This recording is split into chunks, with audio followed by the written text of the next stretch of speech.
Happy Friday, everyone. What is up? I am Charlie Shrem, and you are listening and watching to Untold Stories, where twice a week I get to dive deep with some of the coolest people, not just in our industry, but in the whole entire world. Not just my guest, Spencer Bogart, today, but I get to interview and talk to heads of states, vice premiers, and ask them, like, why do you guys like cryptocurrency? What are you actually doing here? I started listening to my friend Charles Hoskinson's private Facebook live streams.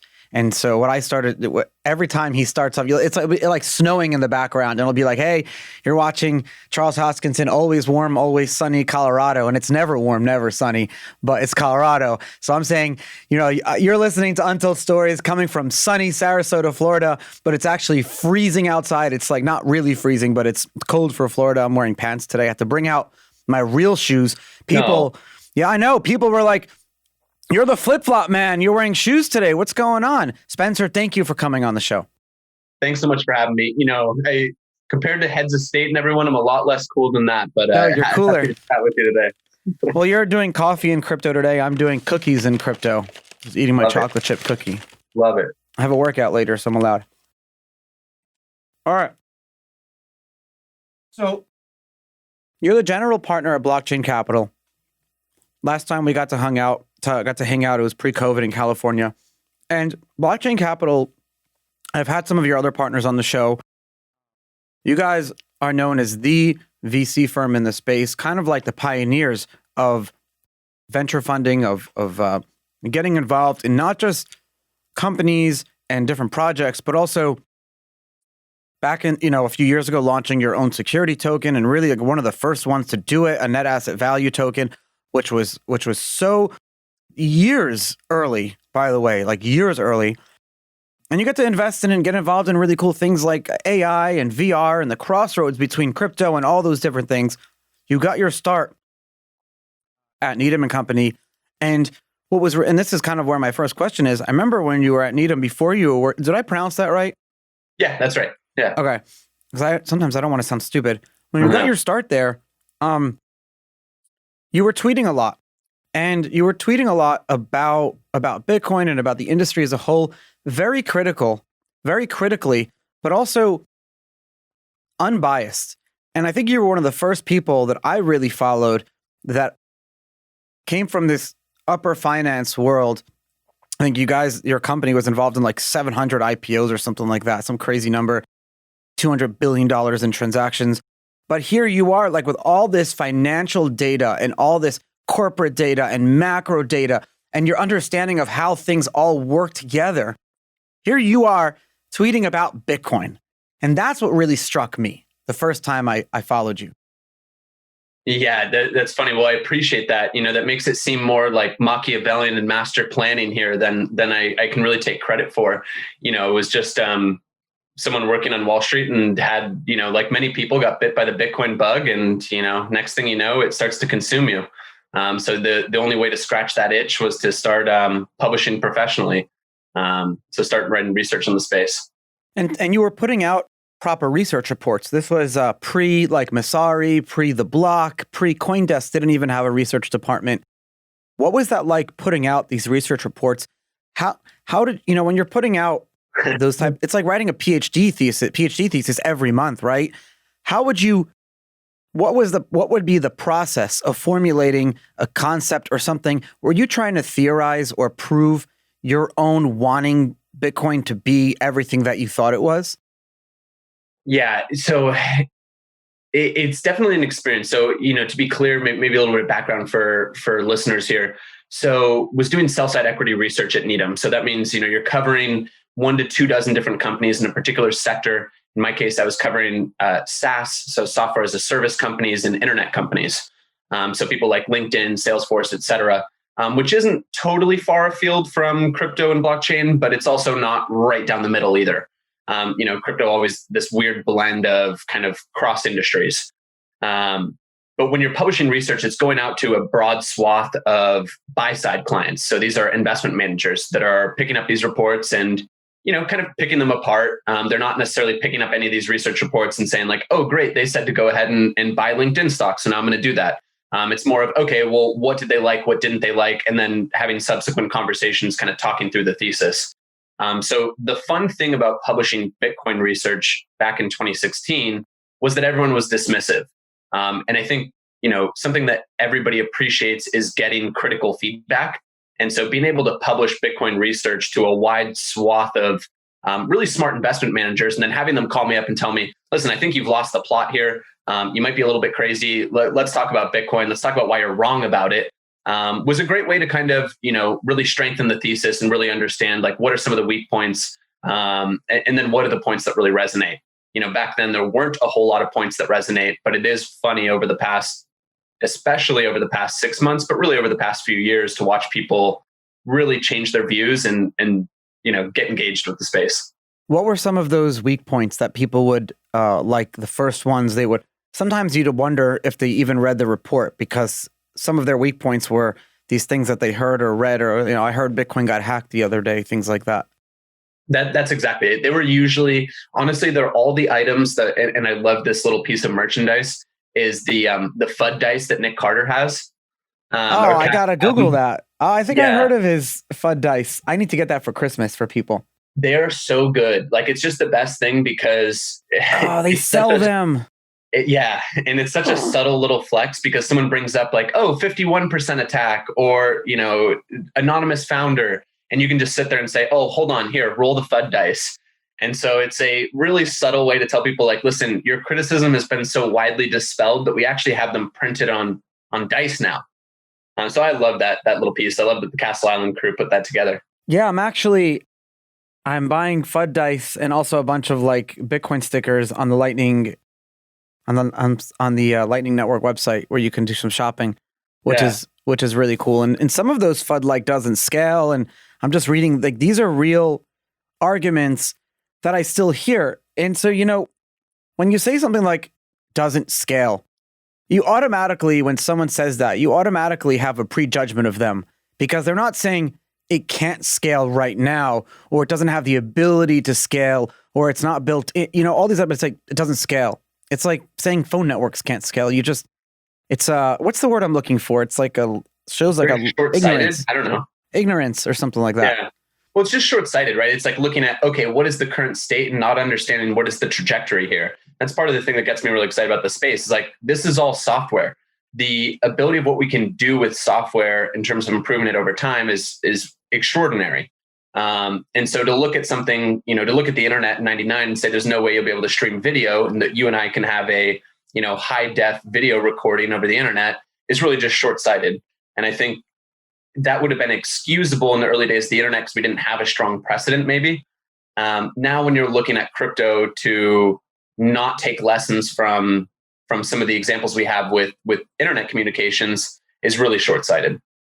I agree with you, but I want to save like 2%, because I feel like a lot of us are short-sighted, myself included.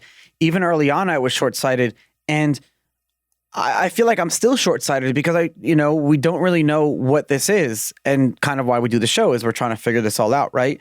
But one of the things, and I like, when you go to your Twitter, you have this as a pinned tweet, and you have understanding Bitcoin's value. That's so important. I still struggle sometimes with explaining like the value of this, and I'll tell you why. Because I figured out recently why it's so difficult for people to grasp this, and the reason is. And I'd like for you to explain it to me better, because you have a better understanding of economics than I.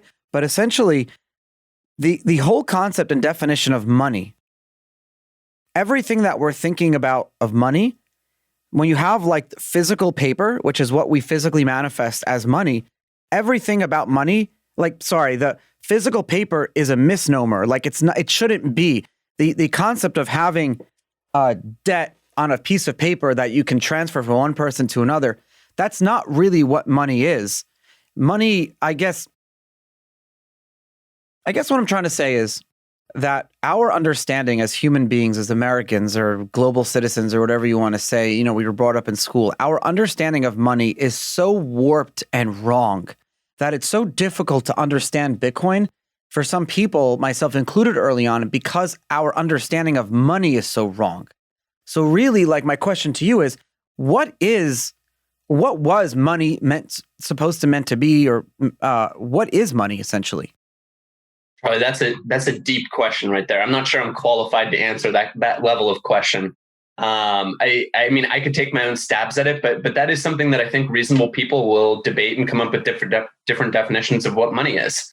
And to be honest, we've seen it take so many different forms over time that all of those different views can be valid at the same time. But you're right, though, that I mean, listen, I think everyone's on the same kind of learning curve with, what is crypto, what is Bitcoin. I think as time goes by, we get more clarity as to where these things are most effective and where they add the most value.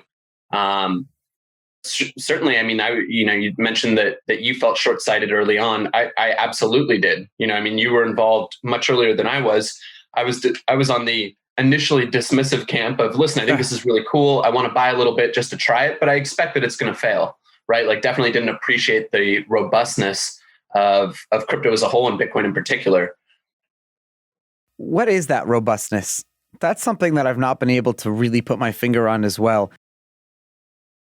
This industry and cryptocurrency as a whole has continued to grow out of the mistakes that it learns. It's like one of those, a virus that can self-replicate or not self-replicate, can fix itself or learn from its own problems and continue to grow. So, you look at the ICO world, people said that out of this whole like negativity that was pinned, even if 1 out of every 10 people stick around or 1 out of every 50 companies are legitimate, that will be the future of this industry. And everyone who said that was right. Here we are again. So it's like you're constantly evolving and growing. My question to you is, when you first got involved in blockchain capital, there were all these early portfolio companies that were invested in, and then you guys started investing in the various early stages. Where's some of those companies now? And do crypto companies have to always keep in the back of their head their potentiality of having to pivot because this industry moves so fast? Oh, for sure. Like, definitely with early stage companies, there's somewhat of an expectation. The earlier, the more likely that you're going to shift a little bit. And so hence the reason why the earlier the stage the company is, the more important that the founders are there, right? To be able to find what is that opportunity. I mean, this from your own experience as an early stage founder, that like you've got to roll with the punches, and whatever you set out to originally do, you might be very close to that, but you'll likely have to make at least some minor adjustments to there. So we've certainly seen companies go through quite a bit of growth and shifts. I mean, even the companies that are relatively still aligned with their original mission, so companies like Coinbase and Kraken, even they have, made adjustments that I'm sure that they would not have foreseen at the outset. Kraken's a great example. How has Jesse been able to like follow his own personal life principles and lead the company? Because when you think about Kraken, you think of like Jesse, and you think of like how he runs the company internally, externally, and the people that are involved in that. It's so hard, especially when you've raised money and have to bow to regulators all the time. Yeah, 100%. I mean, I think that everyone's kind of doing the best they can. Definitely have a lot of respect for what Jesse and the Kraken team has been able to build. And absolutely one of those people I'd say that has absolutely stuck true to his own values. What have you been working on lately? All sorts of things. It turns out venture capital is a lot of work, man. Yeah. So right now we're kind of firing on all cylinders. So it's what does a VC do before you get into what you're doing? Yeah. I think a lot of people don't really understand that. Yeah, sure. So the obvious part that I think most people are familiar with is that we do invest in companies. So we invest in companies. For us, that's particularly early stage. So seed and Series A is really our bread and butter. But we will invest kind of across the life cycle of companies. So we did lead a Series B, for example, for Anchorage. But that's not it. So, aside from deploying capital, we have to raise capital as well. So, that's something that I think most founders don't imagine. They imagine us just kind of, with our feet kicked up on a desk, waiting like a rotating set of pitches coming through and just deciding. Yeah, you have the money in the bank account ready to go. Yeah, exactly. But we have to go out and do the same thing. So really you sit on both sides of the table. They're like, you're not familiar with being on the other side of the table and asking to raise money. But we are.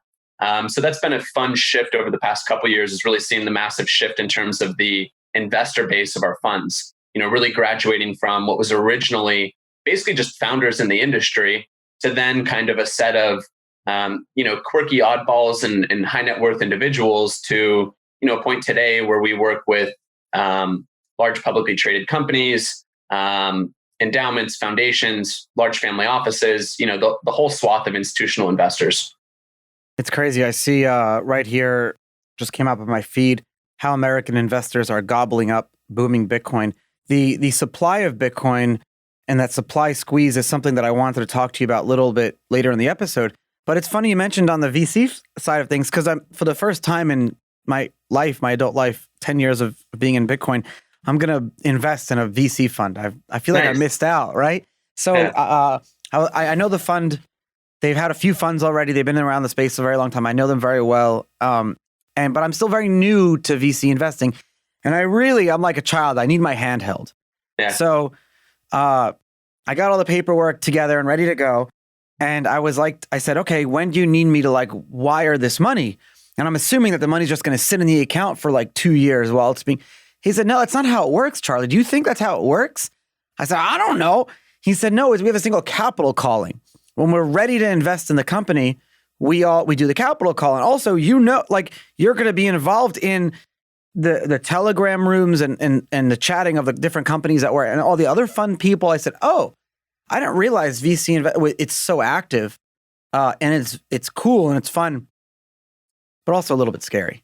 100%. That's definitely one that even a lot of the investors coming into our funds don't necessarily realize. They assume that they're contributing all their capital up front. Yeah. And people do handle that different ways. Like some funds will do it, as you said, on an investment by investment basis. They'll call the capital necessary. In our case, what we do is we call 25% of the capital at a time. So we spread it out into 4 chunks. And that's really just because... I like that better. Well, it just makes it a little bit easier because a lot of our investors, they don't want to have to handle a wire for every single investment that we're going to make, right? So handling 100 or 40 different capital calls is not really their ideal scenario. But they also don't want to send all the capital up front. So kind of breaking it into 4 chunks is a nice, balance in the middle there. What are those investors doing with their money right now? Where is the yield? Is there yield anywhere? It's a good outside question. Of crypto? It's a good question. They're for a lot of them. Listen, for endowments, foundations, they have really diversified portfolios. So these are very steady as she goes kind of investors. So venture as a whole is only going to be a small percentage of their total fund, right? They're owning public equities, they own debt, they own real estate, they do a little bit of everything. Private equity as a whole, even that won't be a very large percentage, and then venture capital is a small percentage of that. It's so interesting how that whole underbelly works. What year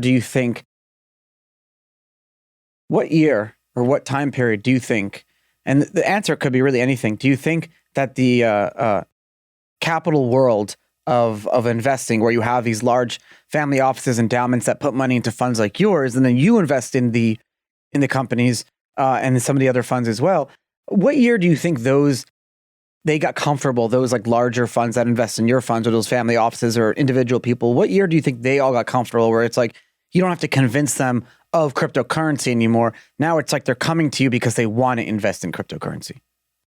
Yeah, that's definitely been a big shift. I'd say even very recently, there's been a major turn of the tide there. Wow, that's how early we are. That's crazy. It is. No, it is. It's totally crazy.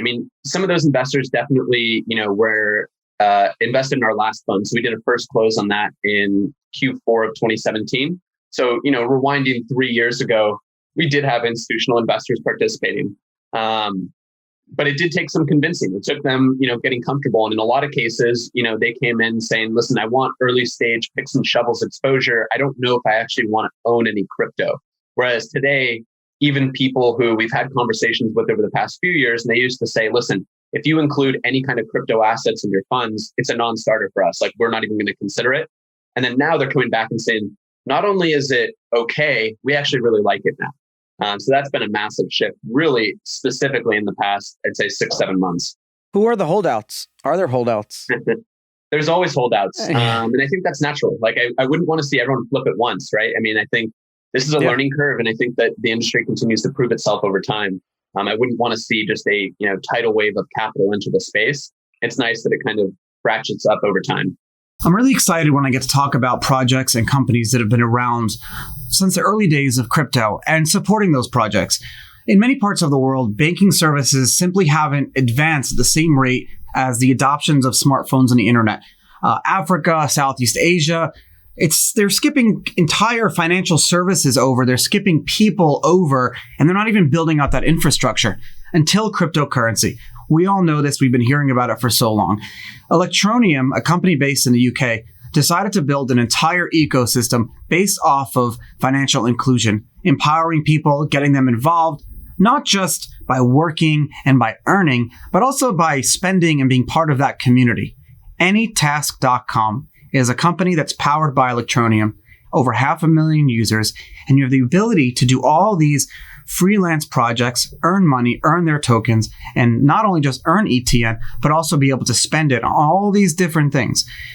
What's crazy is that, and what's crazy good is that Anytask is attracting not just crypto people, but actual talented freelancers that are willing to take ETN in return for doing all this work. It's literally created this whole ecosystem. And the thing is, it's not been just like a new novel idea. It's been around for a while. They're doing it. They're growing every single day. They're doing millions of dollars in transactions. You got thousands and thousands of different people on the platform offering different services. And you should go check it out. It's so cool. The staff are great. The people are great. Everyone on the platform is so cool. According to ETN Everywhere, their official merchant directory, ETN can be spent in over, I think it's 2,000 physical locations and online locations worldwide. You're talking about in 140 countries, mobile airtime, shops, TVs, all these different things, not just being able to spend it. And so check them out, Electronium, Anytask.com. Support my sponsors. They're so cool, and I'm excited for you guys to check it out. I asked you earlier what you were working on before we got into the VC, but I think I want to rephrase that question. Yeah. What are you personally studying or hypothesizing or wanting to learn more about as it related to crypto? So, one, I guess, upside or downside, in terms of doing venture as opposed to when I was doing equity research. When I was doing equity research, I had an opportunity to, really spend a lot of time researching a topic, publishing, strong investment reports around it. Today, we, work with our entire research team. So there's 14 people at Blockchain Capital in total, about 10 on our investment team. I have less time to directly drill in and spend a lot of time researching any subtopic. We do that as needed on a particular research topic, but it's largely working with our team. So a lot of my time today is actually oriented around supporting the companies that we've invested in. So as they go to do their next financing, it's making sure that we walk through, where are their metrics at? Are they at a point where they can do their next financing? Who are the right investors depending on what they need? Like, do they need to build an enterprise sales organization? Do they need someone with marketing prowess? Like, what kind of a partner are they looking for? And then trying to navigate those. So it's really a lot of, kind of legwork behind the scenes of working with our companies. But in terms of the research areas that are very recurring and heavily discussed around our table, it's obviously DeFi. So that's been the heaviest topic where, you can continue to spend hours and hours and hours and still have a lot more to go. I completely agree with that. What are you personally, before we get into DeFi, what are you personally studying though? What are you outside of your time at work? Because you have to love this industry. You have to love the culture and ideology to want to get up in the morning. Yeah, absolutely. So, I would love to be studying a bunch of other topics outside. For me, most of my free time is consumed by one. I have a 13-month-old. So congratulations. Thank you. Yeah. So taking care of him, and then also just going through sci-fi books. So that's been the big binge recently. Oh, what are you reading? Let's see. So right now it's Starship Troopers. I just finished Third Body Problem. Loading up my I should have kept a list of... I stopped keeping lists of the books that I was reading, but I'm in the middle of Ken Follett's prequel. I had to go through into the Kindle to go see what it's been. Dune was I felt like everyone had read Dune before, and I was the only one in the world that hadn't read Dune. So I went through that series. And then now that I've asked people, everyone says the same thing. They're like, "Oh no, I haven't read it either." So I don't know why I had that sense. Did you ever read the Riverworld trilogy, the Riverworld books? No. By Philip Jose Farmer. So there's a bunch of them. In fact, there's 1, 2, 3. There's more. They were in the 1970s. And I found one of them. It was like a ratted old. I never liked sci-fi that much because I never found like the connection between sci-fi and the world that I lived, right? Same. And I remember in the prison library, I found this tattered old book called "To Your Scattered Bodies Go," and it was the first book of the Riverworld series. And this was my first real sci-fi book, if that's what you can call it. I feel like it's considered sci-fi if you Google it, Riverworld. And it was this crazy story how after all humans die, they go in this river world and everyone's naked and there's this boat and you're living with Mark Twain. It's a crazy book. Yeah. And all the books were great. And then they made movies and everything, but 1970s sci-fi.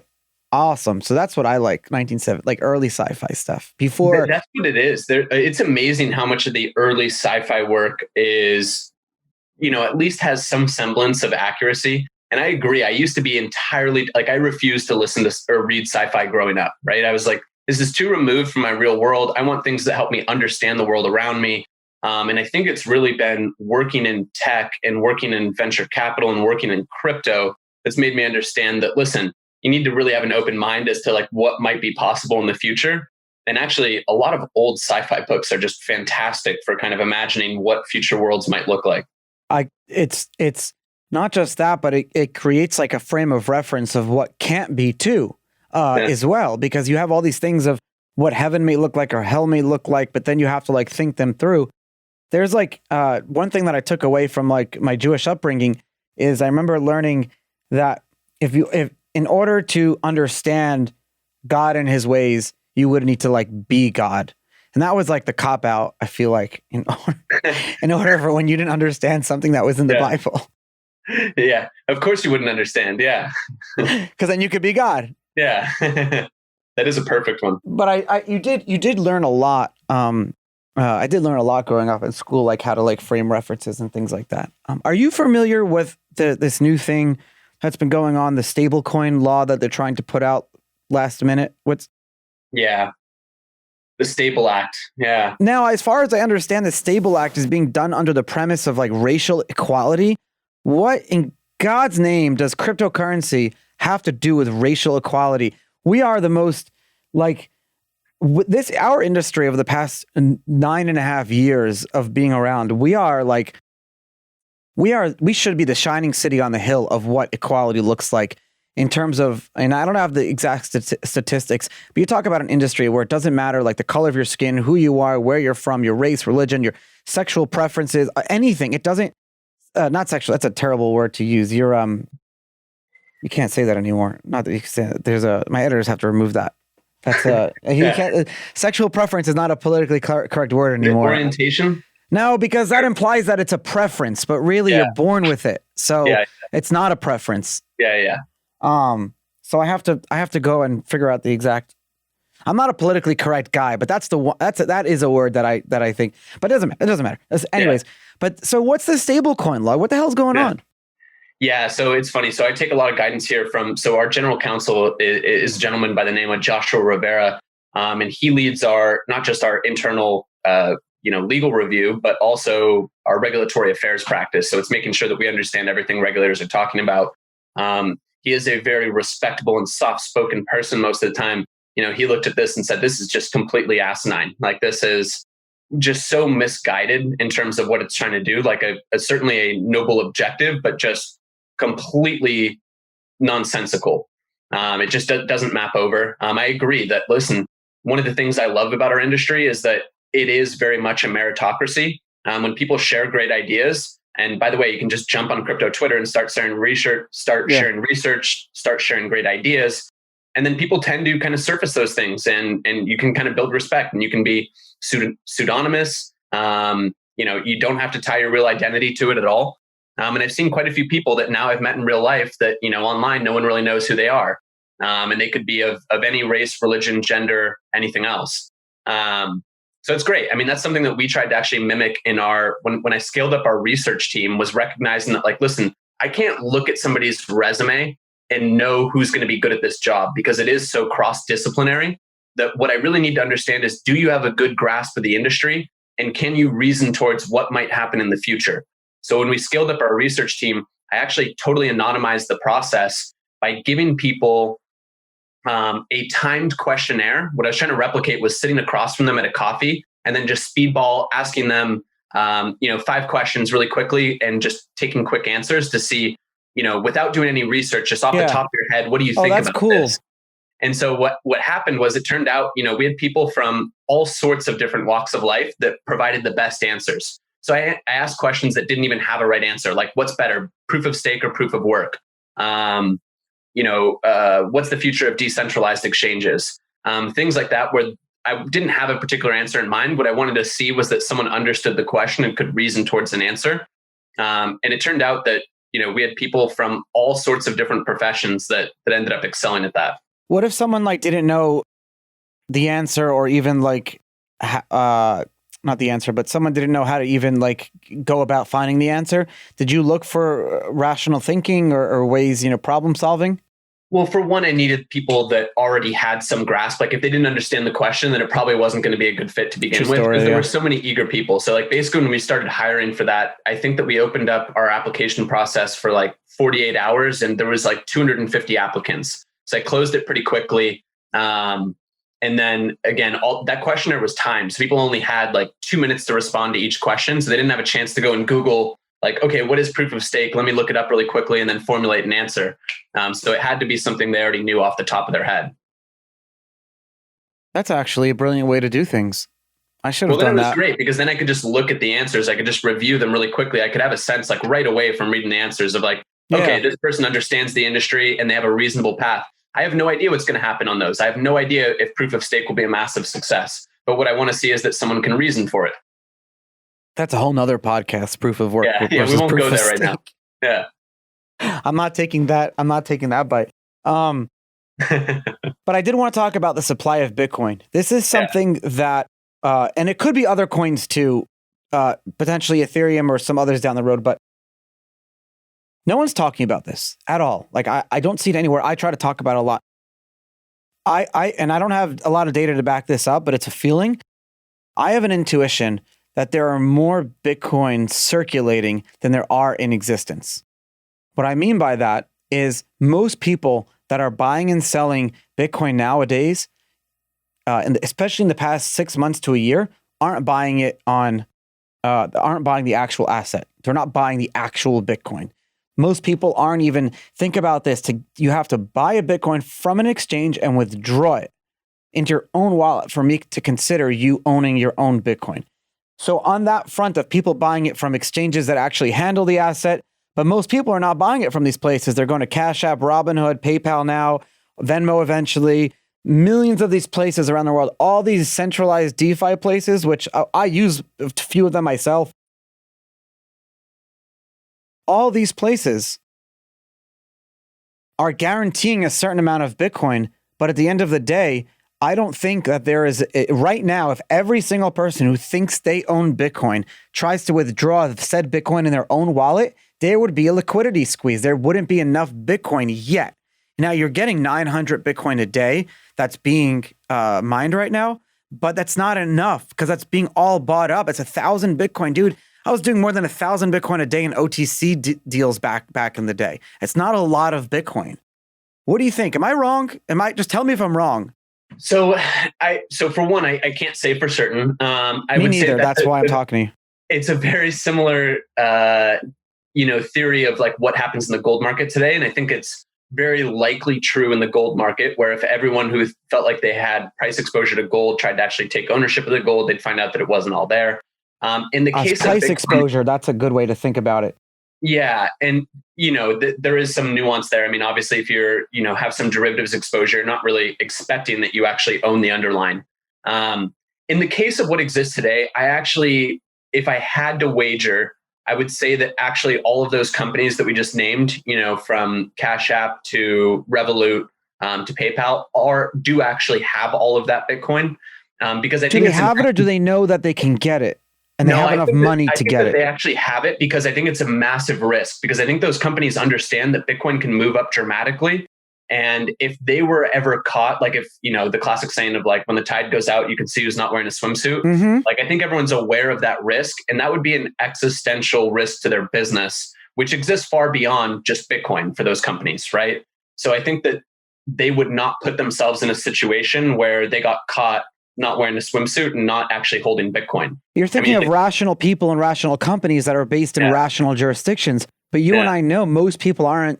We're not talking about like countries just in the US or just in Western countries. I'm talking about the rest of the world too. Well, keep in mind though, for some of these companies as well, though, they're powered by, some of them are powered by Paxos, for example, who's handling all of that, right? So they're actually, I think the Paxos team. I didn't realize Paxos would actually become like, I should have invested in them back then. When I met those guys, I remember, can I tell you a story? Yeah, please. I don't want to say which person in between Paxos and Itbit, but he's one of the C-level people. And he sat me, this was like I was like a month or two about to go into jail. And he sat me down on the floor of the future office. Like they had the whole floor. Yeah. And he said, Charlie, when you get out, this is all going to be here. Like this is going to be offices. Bitcoin will be here. He said, how you handle yourself in the next year or two will be your future. And I never forgot that. Yeah. He's listening. He knows who you know who you are.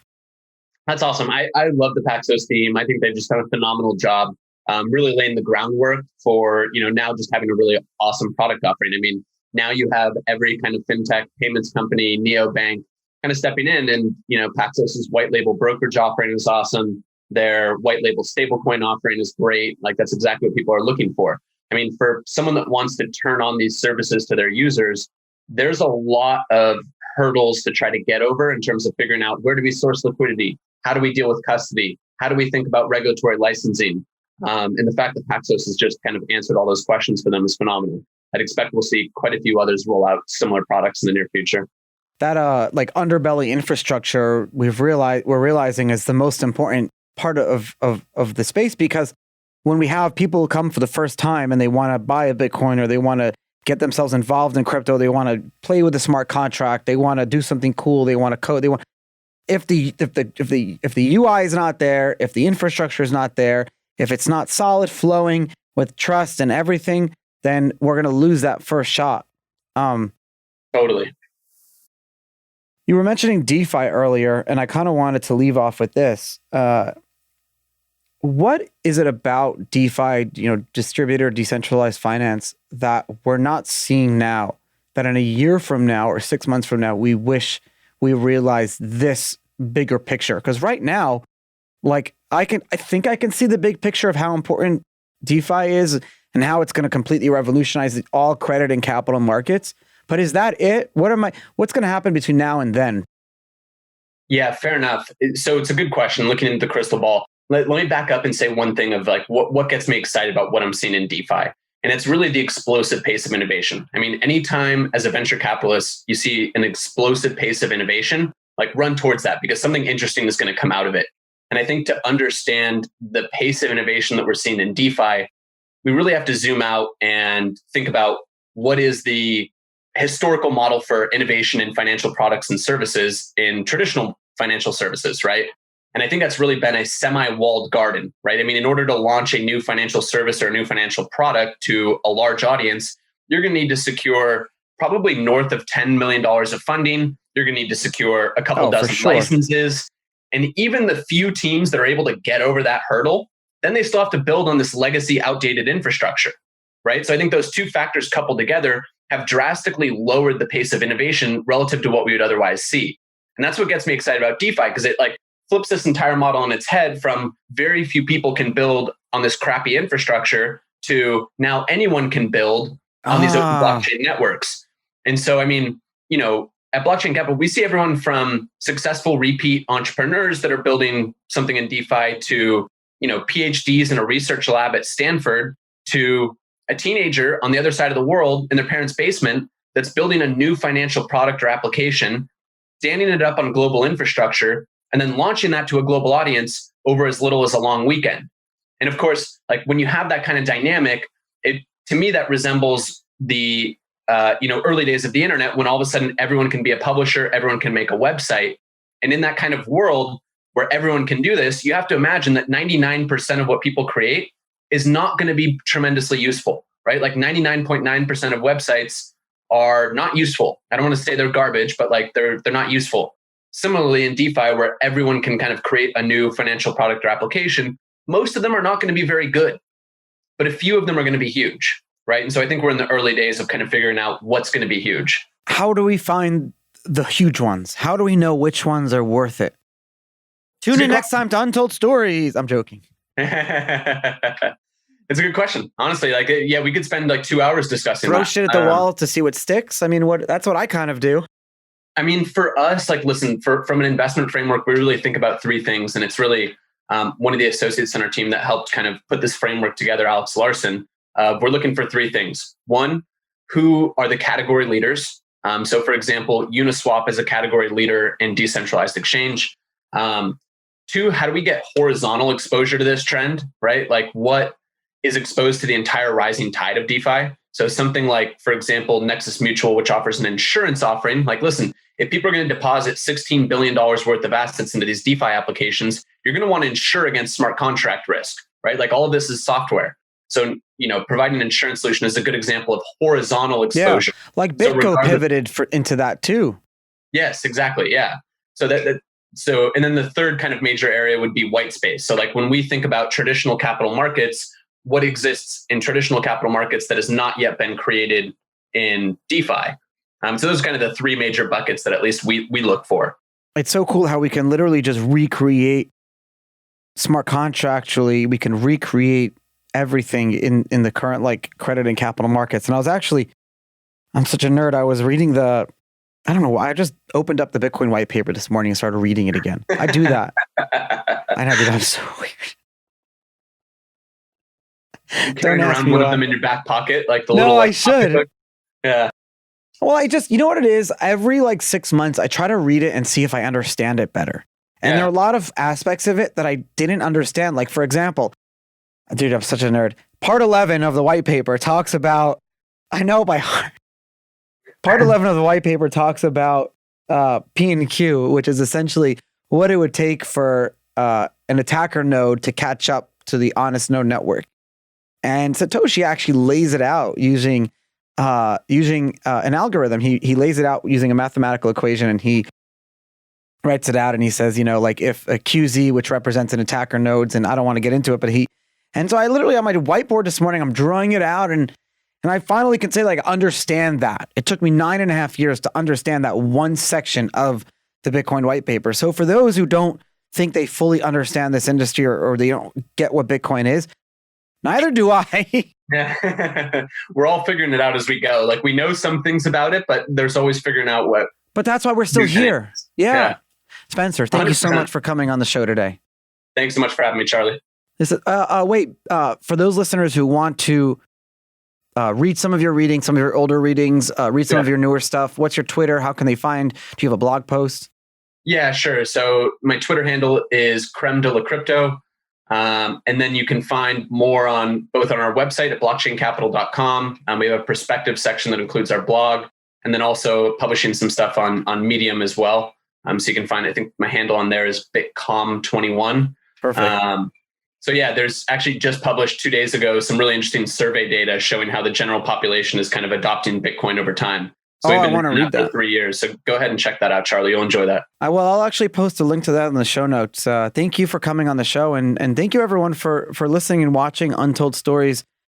I should have said earlier that the show is powered by my best friends at the Blockworks Group. They're a media and production company that I trust wholeheartedly, not only because they produce my show, but they also produce like 20 other shows of my good friends. So go check them out. Go check out the other podcasts in their network, blockworksgroup.io. Spencer Bogart, Blockchain Capital, thank you so much for taking the time today and coming on Untold Stories. Thanks everyone for listening. Thanks, Charlie, for having me.